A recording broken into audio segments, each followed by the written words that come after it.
I want to be forever young. Do you really want to live forever? One life, forever, one love, and ever. one soul. Today's October 12th, 2019. I'm BrentNally, and I'm here with Gennady Stolyarov, the chairman of the US Transhumanist Party. Thanks so much for being here. Thank you, Brent. It's a pleasure to speak with you. Definitely. And we are here in Reno, Nevada, right by the airport, in the Sierra Sciences office, and we will have an interview with us two and Dr. Bill Andrews coming up as well too, so stay subscribed for that. So glad to have you here. Yes, it's a pleasure to be here. It's a pleasure to be back in northern Nevada after RAADfest. Definitely. Gennady and I just met for the first time in person almost exactly a week ago. Actually, it's been more than that now. It's been about 10 days. Yes. 9 days maybe. So the first day of RAADfest was on Thursday of last week, and I believe that was when you interviewed Yohanan Ben-Zion, our recently announced US Transhumanist Party presidential candidate for the 2020 elections. Definitely, and we had a lot of fun doing that, and we'll be doing some more interviews with Ben definitely coming up, so stay subscribed for that as well too.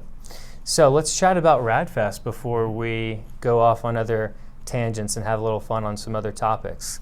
Was this your first RAADfest? This was my fourth RAADfest. I was actually present at all four of them. The first three were held in San Diego. I think this venue, the Westgate Hotel in Las Vegas, was certainly an improvement.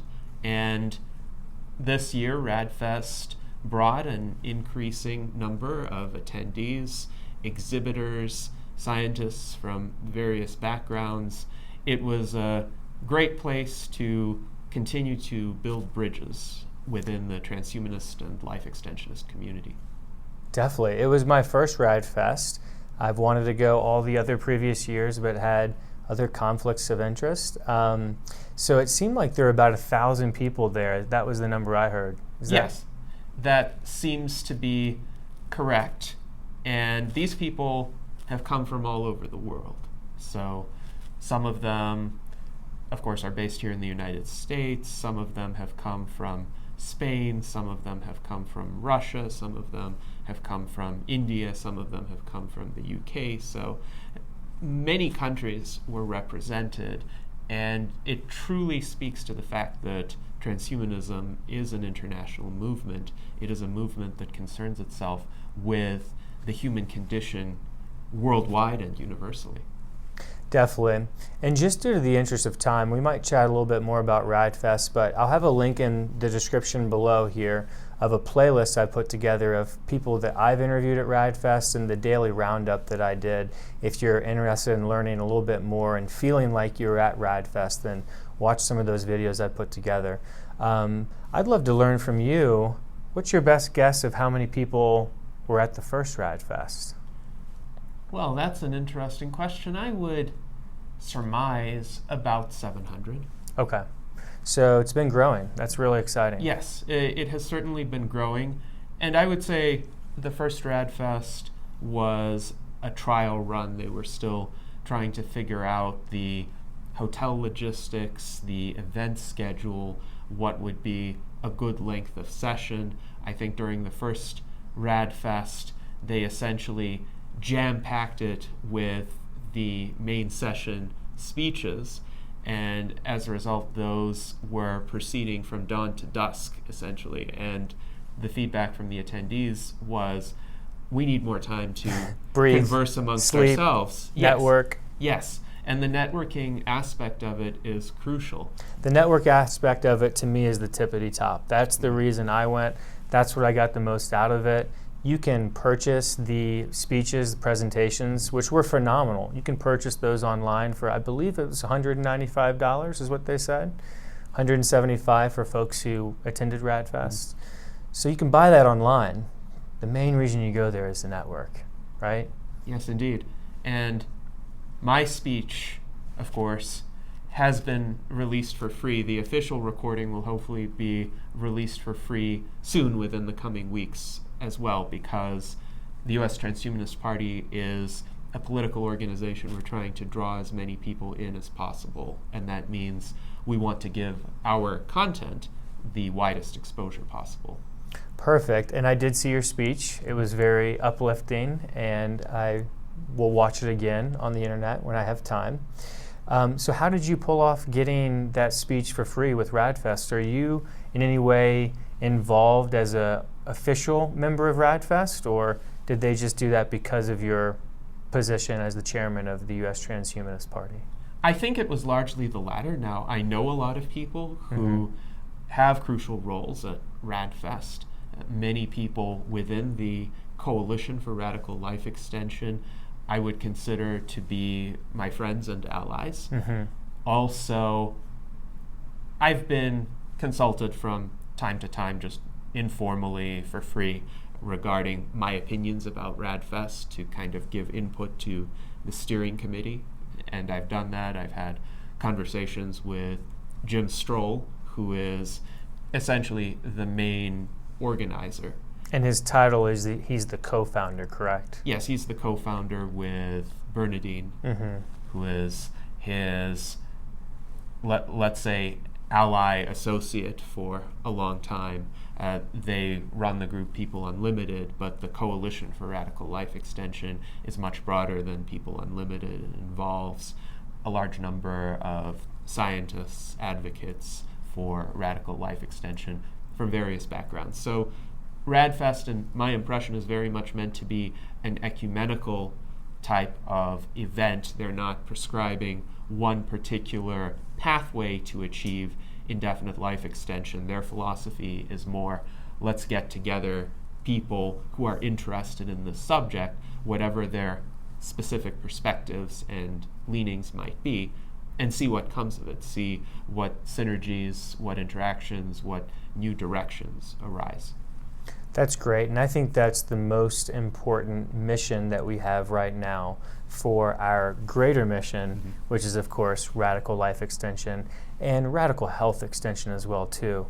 We are not talking about extending your life to 150 and those last 70 years being in a nursing home in a decrepit state, mentally, physically, emotionally, and financially. We're talking about keeping you, hopefully, young as possible biologically, as healthy as possible, so that you can continue contributing to the economy and being an outstanding human, the best version of yourself. That's right. Indeed, I would say it is biologically impossible to live much longer than the current maximum lifespan of 122 years in a continually decrepit state. The continually decrepit state is what ultimately kills most people by rendering them vulnerable to the diseases of old age. But a person who is biologically 20 has orders of magnitude lower risk of cancer, cardiovascular disease, almost no risk of Alzheimer's disease. And those are the primary killers of people who are biologically old. So if we can find a way to reverse the age-related damage on a cellular and molecular level, then we will be biologically young again, and we would experience the mortality rates of people who are biologically in their 20s or 30s today. Definitely, and it just so happens that we're sitting here in Sierra Sciences, which is a company that might actually do this. And Bill Andrews just stepped into his next office down the hall to do some work while we record here. And stay subscribed for that video as well coming up, so that if you don't know, you can learn more about Sierra Sciences here and the company that might at least be a part of what's going to actually make this happen. Yes, absolutely. Bill Andrews has been one of the most dedicated researchers in this field for many decades, and he believes that the problem of telomere shortening is the most crucial problem to solve with regard to overcoming biological aging. I think it is most certainly one of the most important pathways to explore. So I've spoken with him a lot about this. I hope he gets the funding that he needs in order to really escalate his research efforts. He has told me with appropriate funding, it may be possible to develop efficacious treatments for reversing biological aging within just a few years. Definitely, and he's been very vocal about that for many years, and still people misconstrue that and misunderstand what he's stated. I'm talking to you, Vicky, who comments on a lot of my videos. I've never seen Bill Andrews say this will happen by this date. He always says if we get this amount of funding, then he believes that it will happen within a short period of time. Depending on the funding he gets, I'll let Bill give those numbers. It's relatively short, just maybe a year or two. And it's not a whole lot of money considering we're talking about curing or at least slowing down dramatically aging. Yes, for a solution to essentially the greatest problem afflicting the human species. I'd say not remove the word essentially. Let's give the numbers of what you spoke so eloquently about this problem. The numbers are it's about 110,000 people per day are dying from age-related diseases out of about 150,000 people per day that die. Yes, so all of the other problems and causes of death essentially pale by comparison. And this type of rampant mortality happens in peacetime. It happens when life is otherwise calm. And I think the only reason why people are not putting more effort into resolving it is that they had become numbed to it over the course of centuries and millennia when it truly was an inevitability. But culture lags behind technology. And technologically, we are on the cusp of solving this problem, but in order to solve it, of course, we need to direct many more resources toward it. So all of the anti-aging researchers are going to make the point that this is contingent on adequate funding, and this is contingent on public support.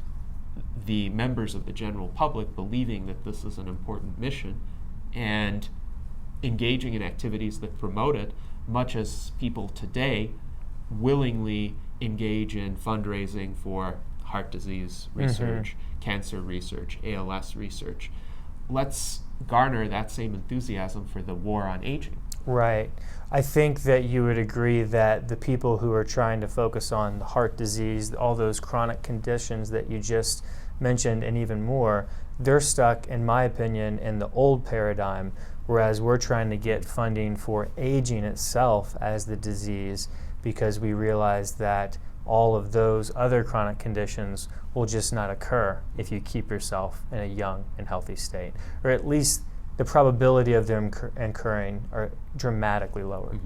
And I don't mind, and I don't mean to disparage the incremental advances that are made by contemporary medicine, because all of that disease-specific research does help, but it doesn't help at the optimal rate of progress. Not even close. It's just, So before we go too far down the road on those type of tangents, which are fun and are important because there will be people who will be watching this who've seen you speak for many times and many years, that might be overkill, but there'll be a lot of people on my channel who still don't understand these things. So let's get into a little bit of your background and who you are. But before we do that, you just ran a full marathon yesterday morning. How are you feeling? Indeed. Well, I feel fine.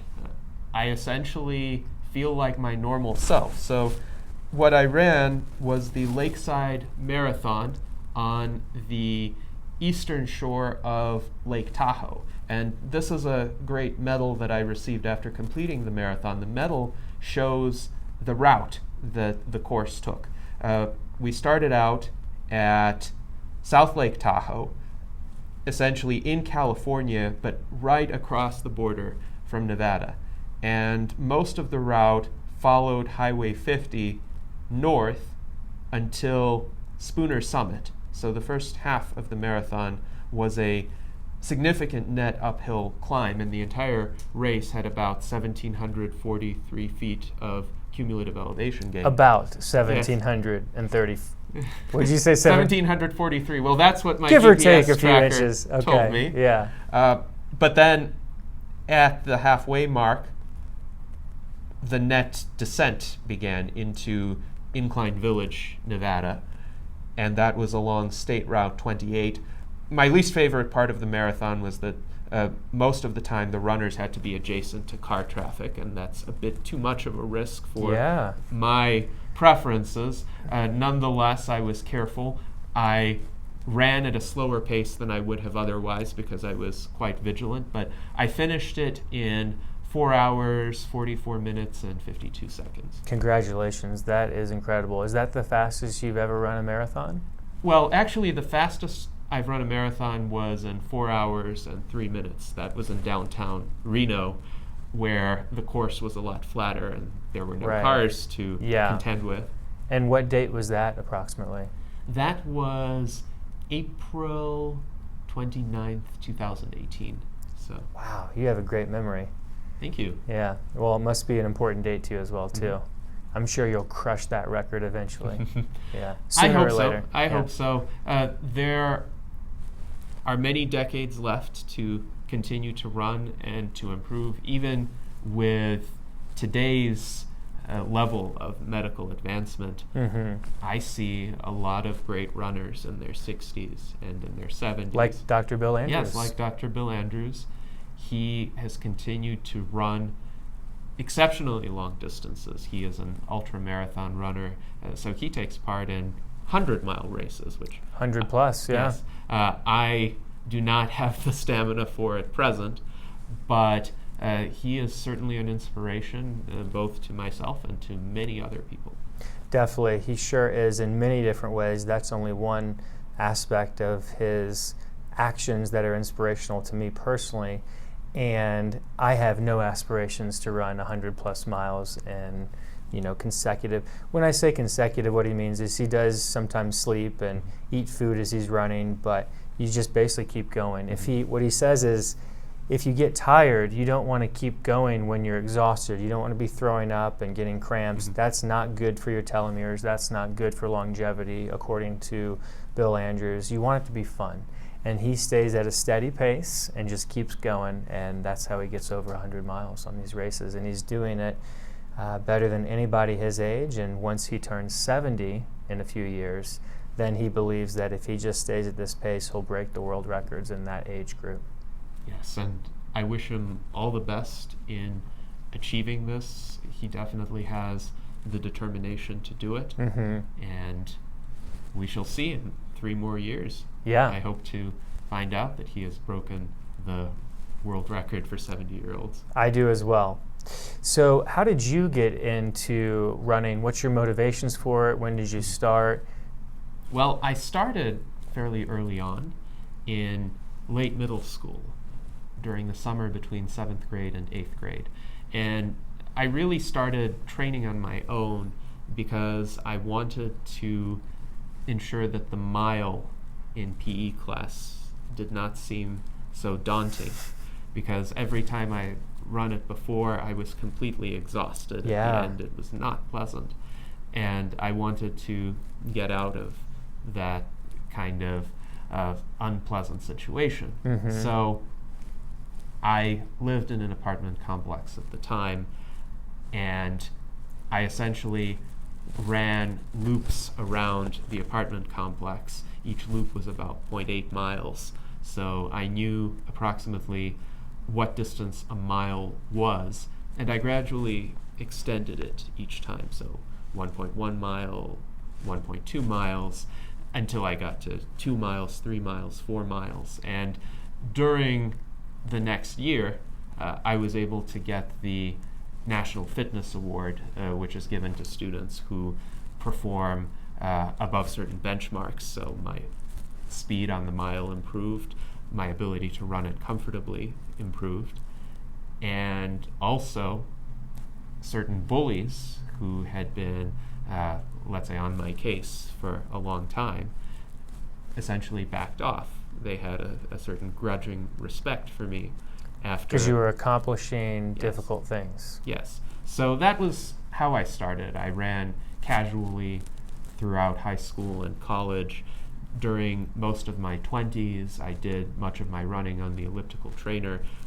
I actually ran my longest distance on an elliptical trainer, which was 60 kilometers, 37.28 miles. Wow. Consecutive. Yes, consecutive. You're drinking water, though, while you're doing that. Are you eating Yes, of food course. when you do that as well? Yes, so you could have food beside you, both during elliptical runs and during outdoor runs. During Right. outdoor runs, I have essentially a supply vest for the longer races where I carry various gels and other sources of nutrition. I carry water, I carry other accessories, because I don't want this activity to be not to say uncomfortable, because there will be some discomfort, but I don't want it to be arduous. Right. That's a very important feature, or not feature, that's a very important detail that Bill Andrews always points out in his lectures and when he discusses this. I play dodgeball and I play basketball as my two sports that I love. I grew up playing baseball and I will play softball from time to time, but I look forward to it so much, and I love the game aspect of it, the game theory, the competition, the friendly competition. All these people are my friends that I play with, and it's just so much fun to stay playing sports and stay competitive physically, and I think it's really good if you're just doing it having fun. If you're going to the gym and running on a treadmill like a hamster and hating every moment of it, that's research has shown to be not really good for your long-term health. Yes, indeed. So actually I got into running official races approximately 3 years ago. Okay. 3 years and 1 month So ago. you didn't run cross country in high school? I did not. Actually, I ran my first cross-country meet on August 30th of this year. Wow. Yes. Very recently. Very recently. And there are a lot of other races that aren't cross-country meets, and in those races, I would often place in the top 10th or 20th percentile of all runners. But in this cross-country meet, I didn't get any slower, but I finished last. Right. Because here I was, essentially a 32-year-old self-trained runner placed in the same category as these elite college team runners who spend most of their time during in their this activity. prime physically in their Yes. early 20s for this specific sport. Right, right. So I ran an 8:14 average pace per mile, 8 minutes 14 seconds, which is Very decent. impressive compared to the 7.7 billion people on the planet. Yes, yes, but there were some people who could run a 5 or 6 minute mile. How long can they keep that up? How many miles? Well, I know they can keep it up for 5 miles because that is what they did. Some of them will probably be able to do a half marathon at that pace. Of course, Which is about a little under 12 miles, right? Half marathon is 13.1 miles. Oh, okay. Because Yes. 26, yeah. Yes, correct. 26.2 miles Right. is a marathon. Speaking of which, a Kenyan runner, Eliud Kipchoge, just set a world record for the first official marathon under 2 hours. Wow. Which When did that happen? I believe that just happened earlier this morning. Stay with it, people. Things are changing. Humans continue to evolve, break records, push boundaries. We're doing it. Yes, indeed. And this is just astonishing because this man is more than twice as fast as I am. It's unbelievable. I didn't even know that was, we're eventually going to become transhumanists, we believe. The data is pretty clear on that, and maybe we'll get into that a little bit during this conversation if we have time. But the 4-minute mile was a big thing, and now that's kind of used as a amalgamation. I don't know if I'm using that word right, but people use the 4-minute mile as a psychological barrier where people just thought it was never possible for a human to run a 4-minute mile. And then once that was broken, all other runners basically psychologically realized that, oh, if this person can do it, I can probably do it as well. And sure enough, they did. So one thing I talk about on my YouTube channel a lot is audit your own thoughts. Look at your limiting beliefs that you're telling yourself subconsciously or consciously, and just audit them. Just think about, it's a form of meditation, I like to say. So you just think, you have that negative voice inside your head, that one that you just need to destroy most of the time. Sometimes that voice is correct, and that will serve you. But if you can audit those thoughts and realize that, oh, why did I think that way? Oh, that doesn't actually make sense. That's a limiting belief. I can probably accomplish that. So I encourage you to start practicing that as your form of meditation daily, and it's improved my life dramatically. Yes, indeed. And I believe it's in the nature of human beings to push the boundaries of possibility. Those who allege that technological progress is unnatural, for instance, fail to understand this fact about human striving. Whatever resources we're given, whatever conditions we find ourselves in, we attempt to maximize the use of those resources and what those conditions enable us to accomplish. So the desire to overcome limitations is not new in history. It's just our moment in history offers us opportunities to overcome limitations that previously were just not conceivable as being overcome. Whatever the mind can conceive, it has at least a greater chance of achieving. You have to think it first, because the way our brains are, we have associative memories. So that's really powerful. Let's chat a little bit about how you became chairman of the US Transhumanist Party. How did that come about? Yes, so the US Transhumanist Party was founded a little more than 5 years ago on October 7th, 2014 by Zoltan Istvan. And he was the first chairman, the first presidential candidate of the US Transhumanist Party. He ran for president in 2016, but he essentially ran the party on his own. And that was, of course, a colossal undertaking. He had to drive his immortality bus throughout the country, give interviews to many journalists, and he realized in order for this to become a sustainable political movement, he couldn't do it on his own. So he decided to hand the party over to people within the transhumanist community. And he selected me as his successor, as the next chairman, for several reasons. First of all, I had helped him in various other respects. I had helped him mediate certain disputes within the transhumanist community that arose during the course of his campaign. He thought I was objective and fair-minded and could get people of different positions to agree to work together. Aligned to a shared mission, a shared goal. Yes.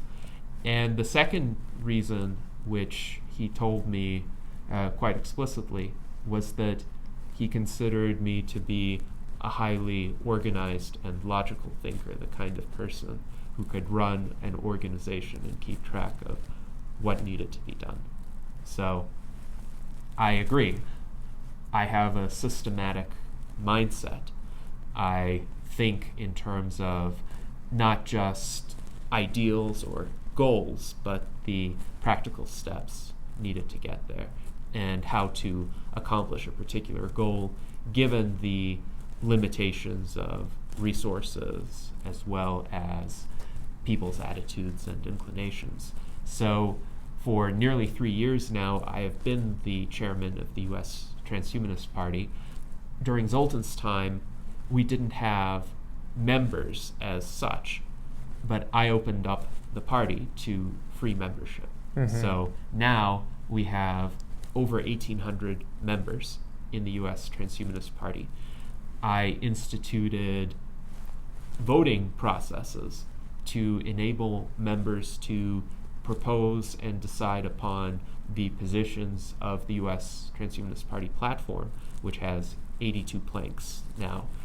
I instituted voting to refine and expand the Transhumanist Bill of Rights, which Zoltan originally wrote, but it was a kind of bare bones 6-article version. And now we have expanded that to 43 articles in the 3rd version of the Transhumanist Bill of Rights. And my greatest administrative undertaking within the US Transhumanist Party has been our recently concluded 2019 presidential primary, where we had 9 candidates contending to be our endorsed candidate for the 2020 presidential election. So quite a competitive process, more so than I had anticipated, but it definitely attracted a lot of interest and attention. That's exciting. Thanks for sharing those details. 2 words you used there, planks. Can you share a little bit more about what that word means in context? So these are essentially positions that the US Transhumanist Party adopts because they are views that tend to be held by many of our members, at least enough members for that position to win out in a vote. And the way we decide this is quite different from most electoral systems in that we use a ranked preference approach. So instead of people just voting for one choice, they are asked to rank order all of the choices, and then if no one choice gets an absolute majority of votes, there's an instant runoff process where the choice that got the lowest number of first votes gets eliminated, and then those votes get reassigned to people's second choices until one option reaches a majority. So what this enables us to do is overcome the pitfalls of so-called strategic voting that very often manifest themselves in a first-past-the-post or plurality system because people are afraid of, quote, taking votes away from perhaps a palatable but not ideal option and thereby letting some extremely unpalatable option in their view win. However, with ranked preference voting, people could comfortably vote for their first choice first, and if that turns out not to be a particularly popular option, then as a fallback, they get to still vote for people they consider less egregious, and if they consider one option particularly egregious, they can put it last. I think that's very brilliant, and I appreciate you sharing those details. Now, the 6 articles, did you call them? Is that the word that you used? Yes, for the Transhumanist Bill of Rights, and now we've expanded those to 43 because Zoltan essentially wrote the first Transhumanist Bill of Rights. As he was on tour, he wanted to have a piece of paper that he could attach to the walls of the U.S. Capitol building, and I think he was able to do it for 10 seconds to get a photo op before the security told him that he would have to leave. Right. But since that time, we really sought to deliberate about how a future society should treat sentient entities, which may not necessarily be the humans we recognize today.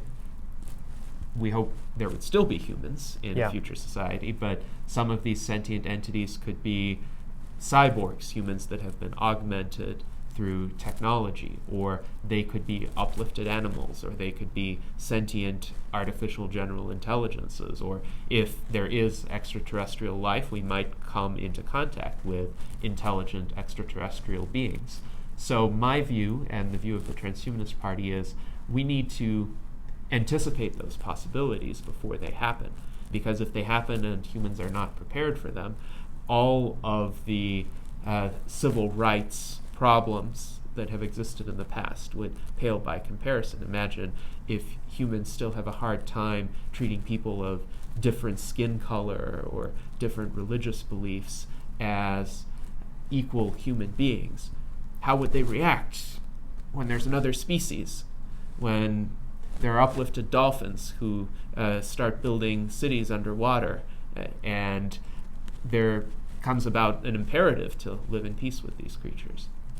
Definitely. That makes perfect sense. I'm on board. Very logical. I like your and the Transhumanist Party's approach to these ideas. Can you share a little bit about the process of how you guys got to these? Did you say 43? Yes, 43. So, articles of the Bill of Rights. Yes, the Transhumanist Bill of Rights, and you can find it at transhumanist-party.org. There'll be a link in the description below. And essentially, members are able to propose articles for consideration. What we typically do is when we're ready as an organization to consider a vote on a document, we have an exposure period, and some of the reasoning for the exposure period is motivated by proposals we would have received in the meantime. When there's a critical mass, we decide to expose them all, and for a certain number of days, say 15 days, we solicit input from our members, ask them, do you have any other ideas? Do you have modifications to this wording? And if they have modifications, we would establish each of the versions that they propose as separate choices on the ballot. So some person might like this particular wording, another person might like a variation on that wording, and people get to rank order them. So that way, people don't just elect individuals, they vote directly on the ideas. Right. I think that's very important, and I think that that is lost on most people in at least American politics today. People are getting very angry at individuals for a very good reason, and many times. However, I think that we should be judging the ideas because we are in an ideas economy. Yes. And it's important to realize no matter what politician is in office, there could be influences on that politician to change course on policy. If there's a better way, if the culture shifts in the direction of insisting on a better way, politicians tend to be lagging indicators of culture.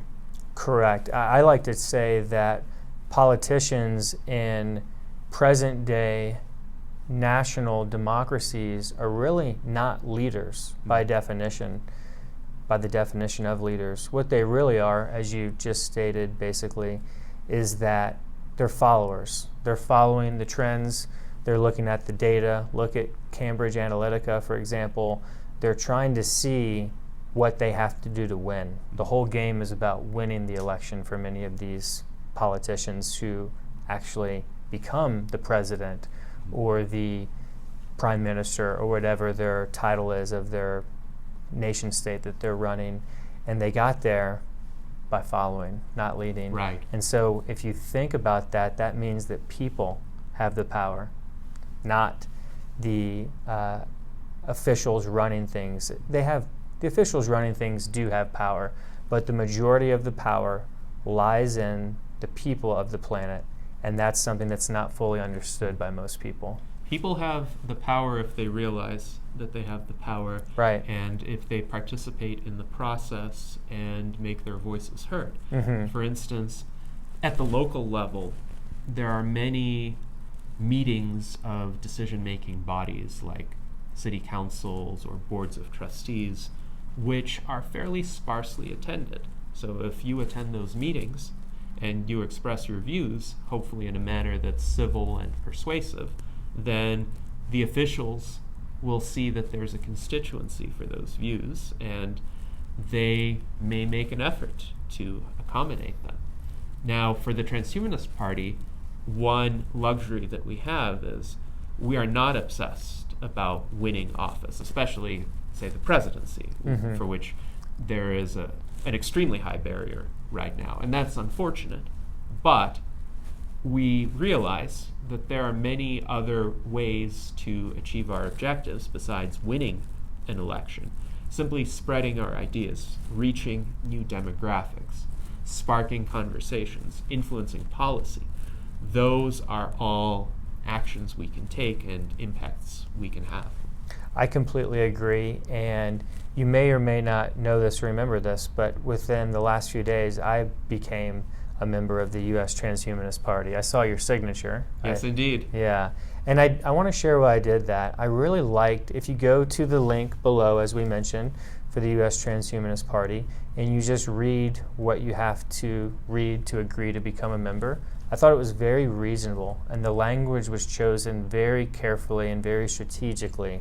It basically said, hey, if you believe in radical life extension and a few other things that to me are just no-brainers for me once you understand the data of what we've laid out with, curing aging and 110,000 people dying every day of age-related conditions out of 150,000 approximately people that die every day.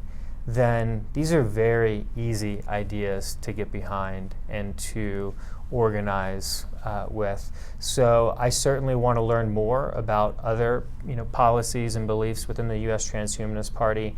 If you were to be so strict as to have to agree with everything within a political party or a political candidate, you would only ever elect yourself. Right. Because we're all different people with different beliefs.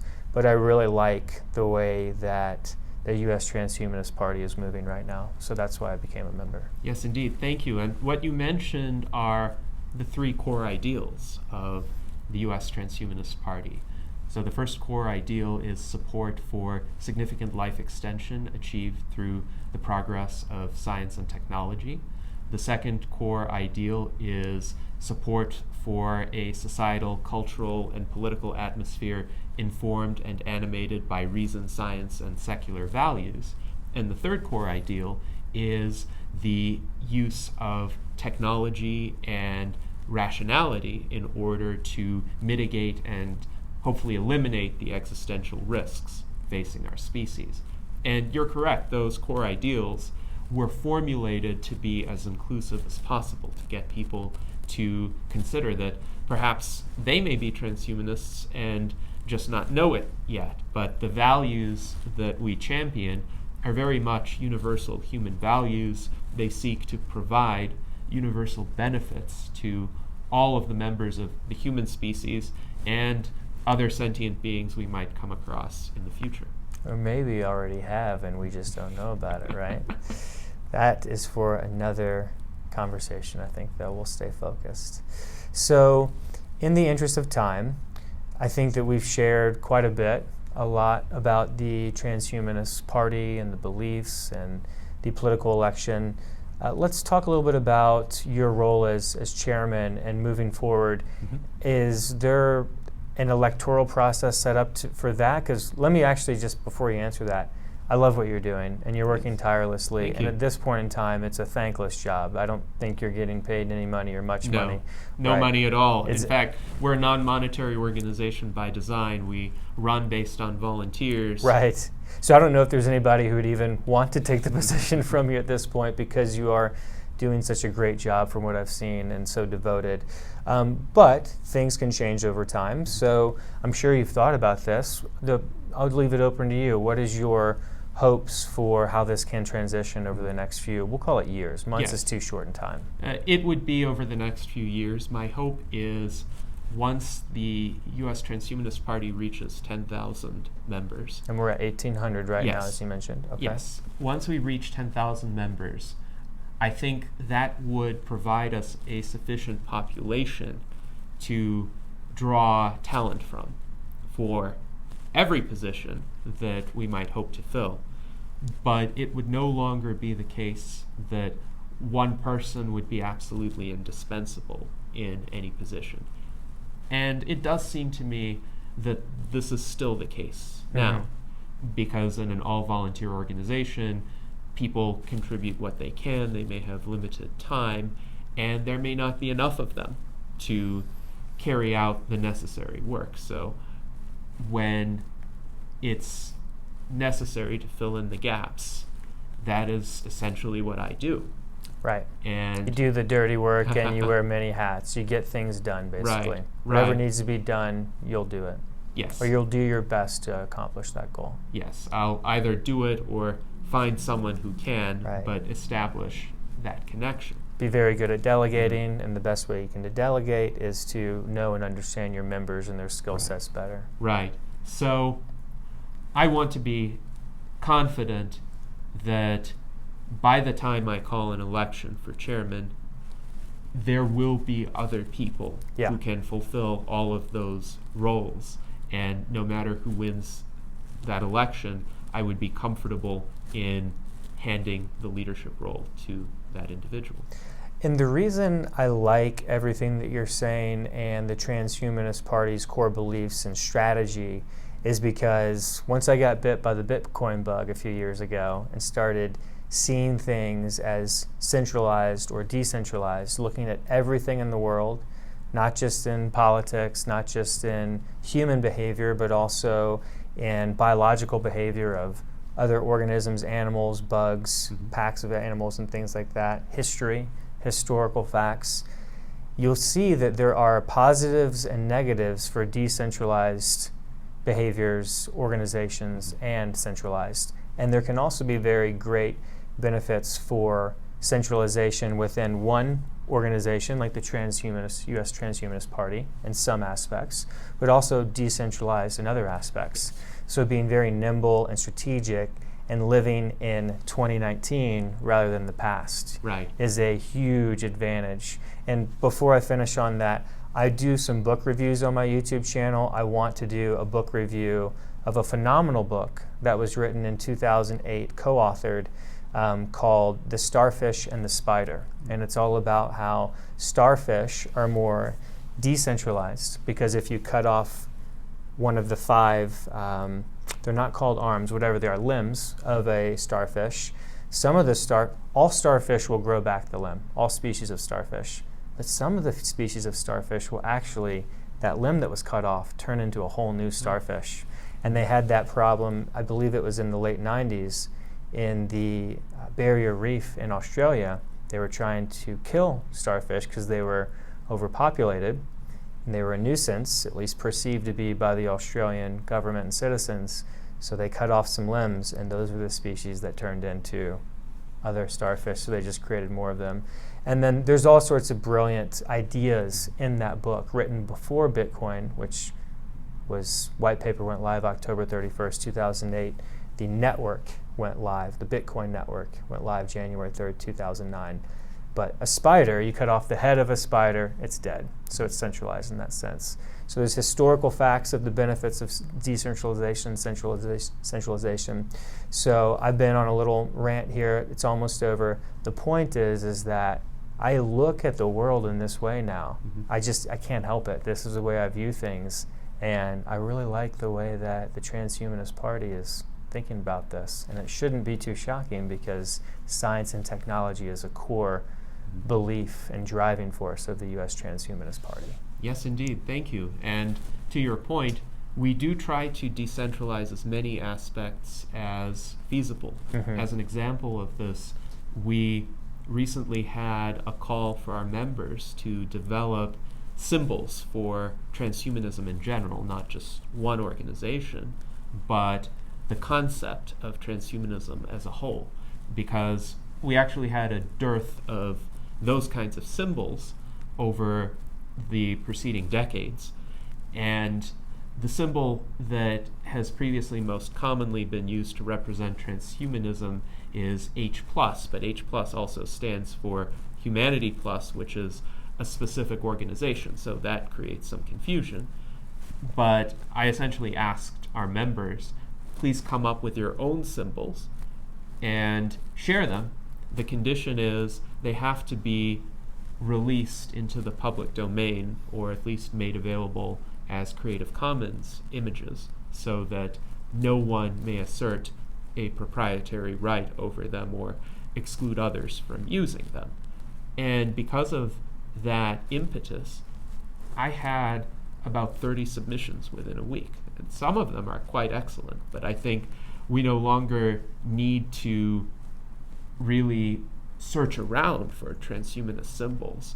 We posted our members' contributions on our website, and anyone can now find a symbol to their liking.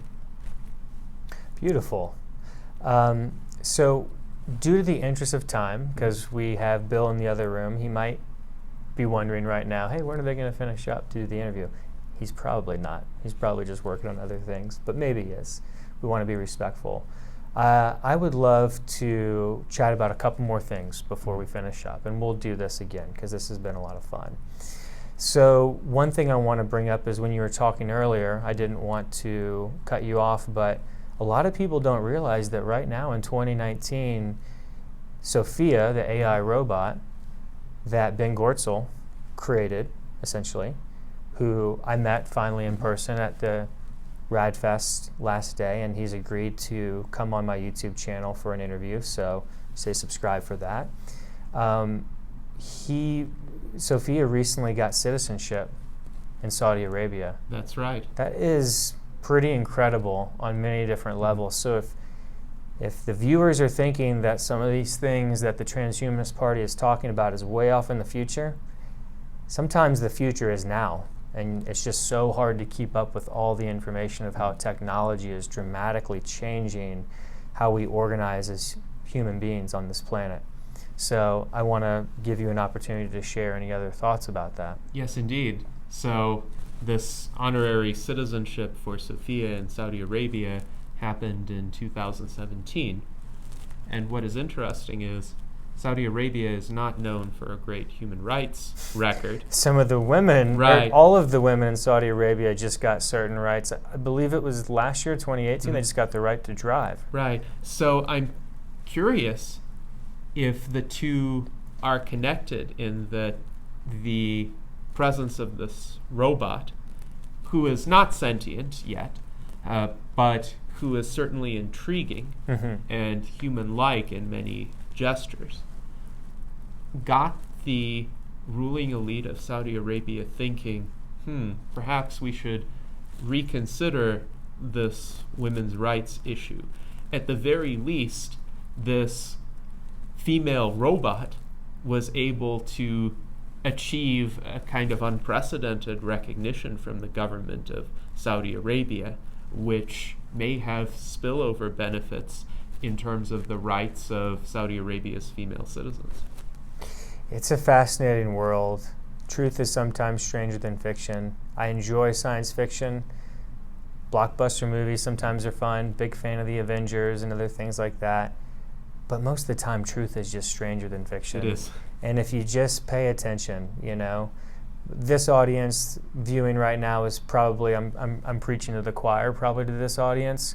So the one thing I'd ask as an action item is, in your best way, try and get some of your friends and family members, maybe professional network, or people within your professional network to understand what's really going on in 2019, because sometimes I wake up and I feel like I'm in a science fiction novel, but it is my life and it's reality. Indeed. I mean, 20 years ago, if somebody saw the sentence, President Donald Trump tweeted angrily, it would seem like nonsense. What's a tweet? Right, all sorts of things. And then once you describe to that person in 1999 what a tweet is, then they'd have more questions. A great thinker, Peter Thiel, who I'll also do a book review of his book 0 to 1. That's been on my list for so long. Such a phenomenal book. I've read it 3 times. It's helped me as an investor, but also just as a person, think about what things to focus on. One thing that he likes to joke about is he says that decades ago we were promised flying cars when he was growing up in the 70s, and instead we got 140 characters. Yes. Which of course he means Twitter. And of course now it's 200 characters. Whenever you're watching this in the future, who knows if Twitter will increase that. But the greater point that he's making when he uses this statement within his speeches is that when I say we, his generation in the 70s growing up, people who were born in the 60s, growing up in the 70s, they were promised that physical things were going to be changing, transportation, space, exploration, and the PayPal mafia, Peter Thiel, Reid Hoffman, Elon Musk, and so on, other great founders of Yelp and other great companies. These folks are now using their wealth that they've gained in the IT explosion to now put some of that wealth towards physical things like SpaceX, Tesla, the Boring Company, and it's invigorating certain people, and I'm one of those people. So I describe myself as a realistic optimist, and I'm very optimistic about humans. I'm on Team Human. I'm rooting for Team Human. I love animals and everything, but I'll always take Team Human first. Yes, and certainly a lot of areas of technological progress have been encouraging recently, with private space flight, with autonomous vehicles, with artificial meat, in vitro meat. Their stocks have blown up this year.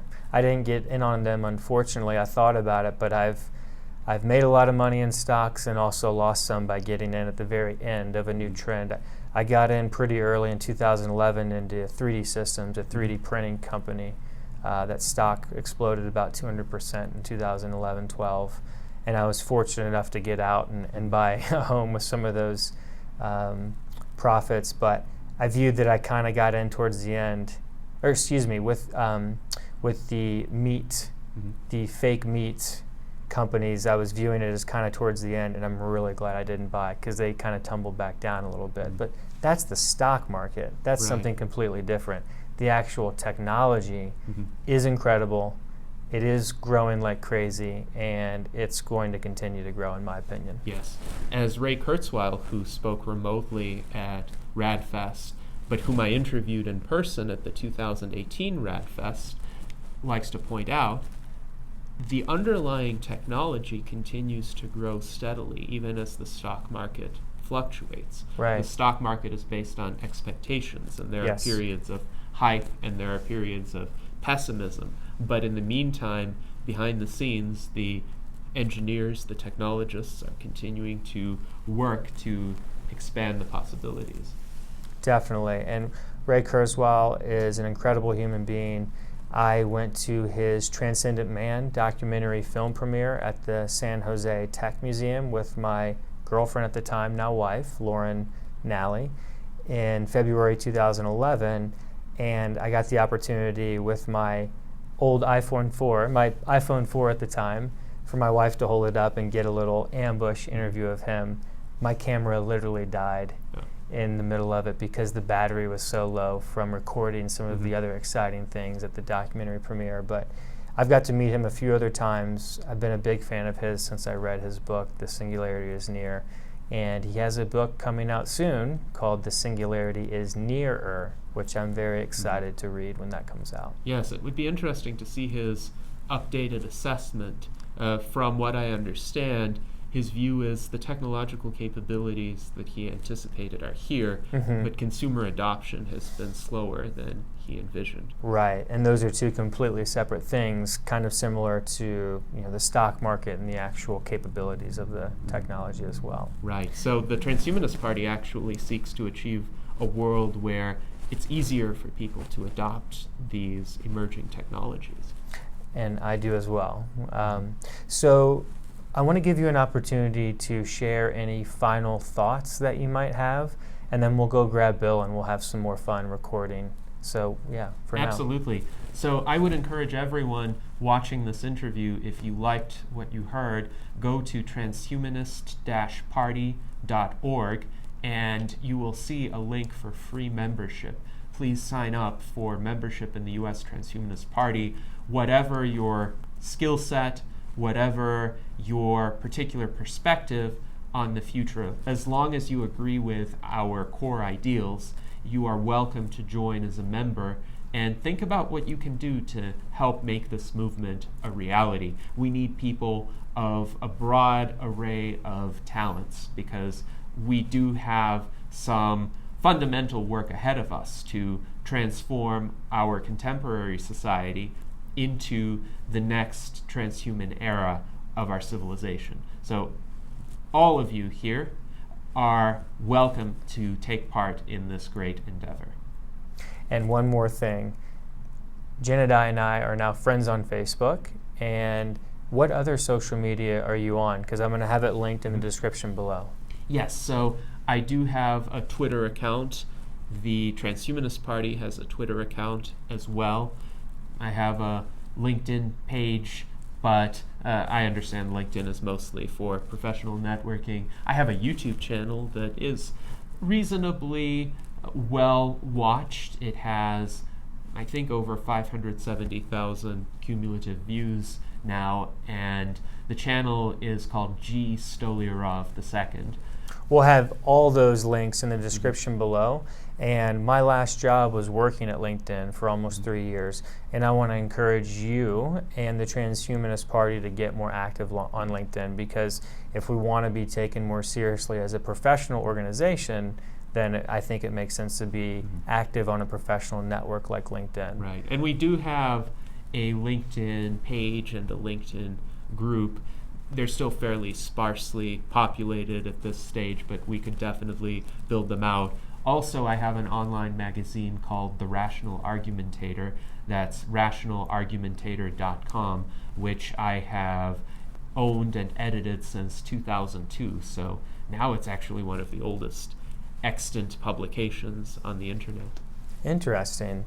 And so I'll just share, if you're thinking that you want to contribute and get more involved with the US Transhumanist Party, think about the skills you have. If you have skills in social media like Instagram or LinkedIn, where maybe right now the US Transhumanist Party isn't very active, then get in touch with Gennady and see if it makes sense to, build those out a little bit more. Or any other ones. I'm just throwing out ideas right now. Yes, indeed. And we welcome other ideas from our members as well.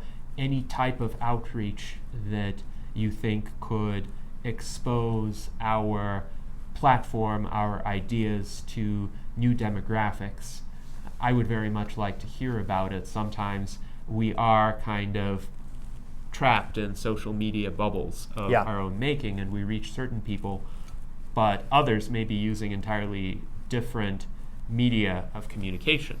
Yeah, we're all guilty of getting trapped in our own little blinders, wormhole from time to time. So it's good to come out of that, I believe, from time to time. So tomorrow morning at 7 a.m. on October 13th, you and I are planned to run with Bill Andrews, and I'm excited for that. It will be my first time running with him, and you've ran with him a number of times. So I'll do my best to have the gimbal out and see if we can get some recording so that people can see the beautiful landscapes here, the mountains and the greater Reno, Nevada area. Or we'll be running in like Carson City area? Yes, it will be above Carson City, actually more than 1,000 feet above Carson City, so you'll get some excellent views of the Carson Valley, but we'll be running along parts of the upper Clear Creek Trail, which goes from Carson City at the bottom up toward Spooner Summit, which was also the halfway point of the marathon I ran. Okay. Well, I'm really looking forward to running with you all in the morning. Definitely stay subscribed to this YouTube channel. Obviously, likes and shares on your social media are super helpful. Comment below. It helps drive the algorithms of YouTube, which at RAADfest I realize a lot of people in this movement of longevity, just by chronological age, are 50 and older. So a lot of them don't understand the technology of YouTube and other social media. So yeah, please comment below if you have anything to say or nothing to say at all. It's just great video. The point is that it drives the algorithm so that more people can find this content. The number one thing that you can do is share this on your social media.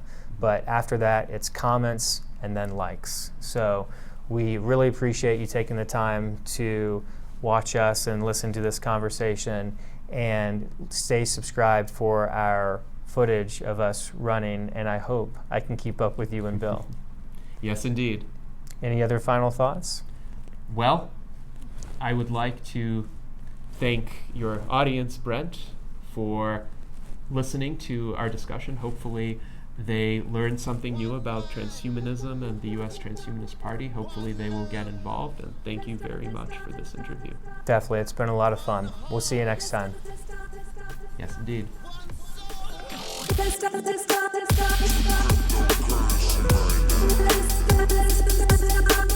One life, one chance, one head. Let's touch the sky and let's dance for a while. Heaven can wait, we're only watching the skies. Hoping for the best, but expecting the worst. Are you gonna drop the bomb or not? Let us die young or let us live forever. We don't have the power, but we never say never. Sitting in a sand pit, life is a short trip. The music's for the sad men. One chance. Can you imagine when the race is run? Turn our golden faces into the sun. Praising our leaders, we're getting in tune. The music's played by the madman.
To be forever young.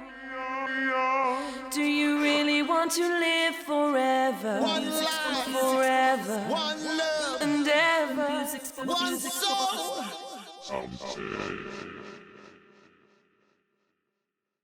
One mind. One love. One heart.